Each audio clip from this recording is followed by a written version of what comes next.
गांव के किनारे एक पुराना पीपल का पेड़ था। उसकी जड़ों के पास टूटी हुई मिट्टी की वेदी और एक सूखा कुआं था। सूरज ढलते ही उस जगह पर सन्नाटा ऐसा छा जाता था जैसे हवा भी डर कर रुक गई हो। गांव के लोग कहते थे वहां एक चुड़ैल रहती है। सफेद साड़ी, खुले लंबे बाल और आंखें जो अंधेरे में भी चमकती है। पर सच हमेशा कहानी जैसा नहीं होता। गांव में एक औरत थी, नाम था सावित्री। उसकी उम्र लगभग 30 साल रही होगी, लेकिन चेहरे पर उम्र से ज्यादा थकान झलकती थी। पति की मौत के बाद उसने अकेले ही अपने छोटी बेटी गुड़िया को पाला था। लोग कहते थे उसके पति की मौत भी उसी पीपल के पेड़ के पास हुई थी, इसलिए सावित्री अक्सर वहां जाती थी। धीरे धीरे गांव वालों को उसकी ये आदत अजीब लगने लगी। वे रोज शाम को वहां जाती। कुछ तो गड़बड़ है, लोग आपस में फुसफुसाते। एक दिन किसी ने देख लिया। सावित्री रात के अंधेरे में उसी पेड़ के नीचे खड़ी थी, बाल खुले हुए, सफेद साड़ी में।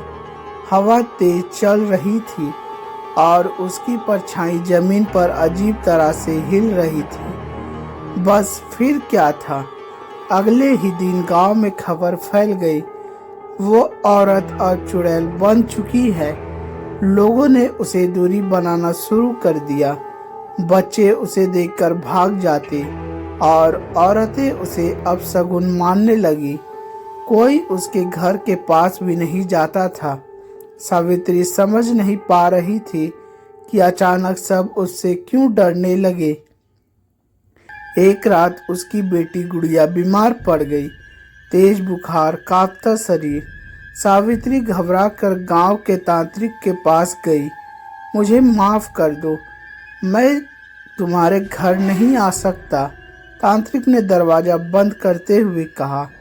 पर मेरी बच्ची मर जाएगी, सावित्री रोते हुए बोली। तू अब इंसान नहीं रही, तू चुड़ैल है। तांत्रिक की आवाज में डर साफ झलक रहा था। सावित्री की पैरों तले जमीन सिरक गई। उस रात पहली बार उसने खुद को आईने में देखा। बिखरे बाल, सूखी हुई आंखें और सफेद साड़ी। क्या सच में वह वैसी दिखती है जैसे लोग कहते थे? गुड़िया की हालत और खराब हो रही थी। कोई मदद करने को तैयार नहीं था। तभी गांव में एक नया लड़का आया। नाम था अर्जुन। वह शहर से पढ़ाई करके लौटा था और गांव में एक छोटा स्कूल खोलना चाहता था। उसे गांव के इस चुड़ैल वाली कहानी पर यकीन नहीं था। एक रात उसने खुद से सच जानने का फैसला किया। वह चुपचाप पीपल के पेड़ के पास गया। हवा में ठंडक थी, पत्ते सरसराते हुए जैसे कुछ कह रहे हो।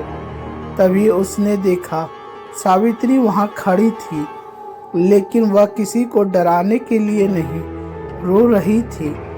क्योंकि कोई मेरी मदद क्यों नहीं करता? उसकी आवाज कांप रही थी। अर्जुन ने धीरे से उसके पास गया। तुम चुड़ैल नहीं हो? उसने शांति आवाज में कहा। सावित्री चौंक गई। सब कहते हैं मैं चुड़ैल हूँ। नहीं, तुम बस एक माँ हो जो अपनी बच्ची को बचाना चाहती हो, अर्जुन ने जवाब दिया। अर्जुन तुरंत उसके घर गया और गुड़िया को देखा। हालत गंभीर थी। वह उसे अपनी साइकिल पर बैठाकर पास के शहर के अस्पताल ले गया। रात लंबी थी, रास्ता सुनसान, लेकिन अर्जुन नहीं रुका। सुबह तक इलाज शुरू हो गया। कुछ दिन बाद गुड़िया ठीक हो गई।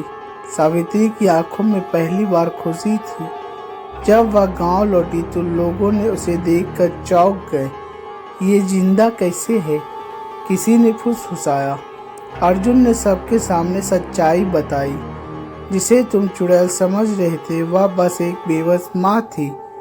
तुम लोगों के डर ने उसे अकेला कर दिया था। गांव वाले शर्मिंदा हो गए। धीरे धीरे सब बदलने लगा। लोग सावित्री से बात करने लगे, उसकी मदद करने लगे।